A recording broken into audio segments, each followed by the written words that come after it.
A friend of mine gave me a t-shirt that says, "Without data, you're just another person with an opinion." And the one thing that I like about social media is that you can find people that have a lot more knowledge in a given field than you do and rely on them for the data that you need in order to show the world something that you want to show the world. If I'm talking about oil or natural gas, I refer to Mr. Global.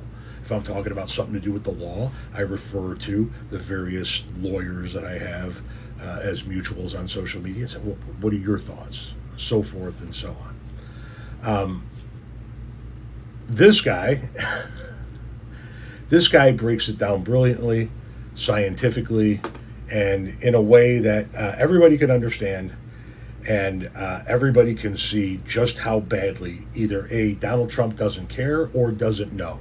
But either way, everything he touches dies, and that includes this reflecting pool.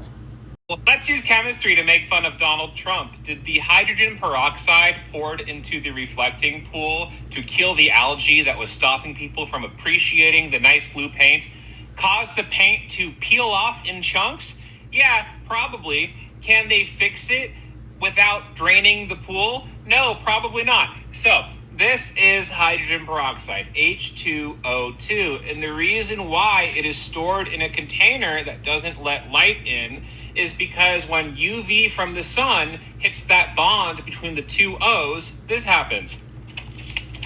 And now we have two hydroxyl radicals. So these are a type of free radical, which you've probably heard of if you're like a health nut. Free radicals are bad because they can oxidize basically everything. When you oxidize something, you steal an electron from it. So the hydrogen peroxide breaks down into this, and then it steals an electron from something, and eventually you end up with water and oxygen, which are harmless. But in this intermediary step, these things are not harmless at all. So they could steal an electron from something, and maybe they steal an electron from an algae cell, and that kills the algae, right? But maybe they steal an electron from the polymer that's binding the paint to the side of the reflecting pool. And if you look at the pictures from after they dumped the hydrogen peroxide in, there's like a blue border, almost like a picture frame around a smaller rectangle of green.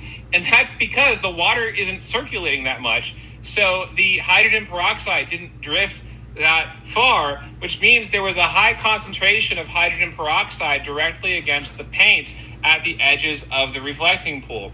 I actually looked this up. I found an engineering forum thread from over a decade ago where someone was like, I took hydrogen peroxide and put it on top of paint, and then I used a UV light and it stripped the paint. Is this viable? And someone replied like, well, the problem is you can't really transport these things. They're not stable.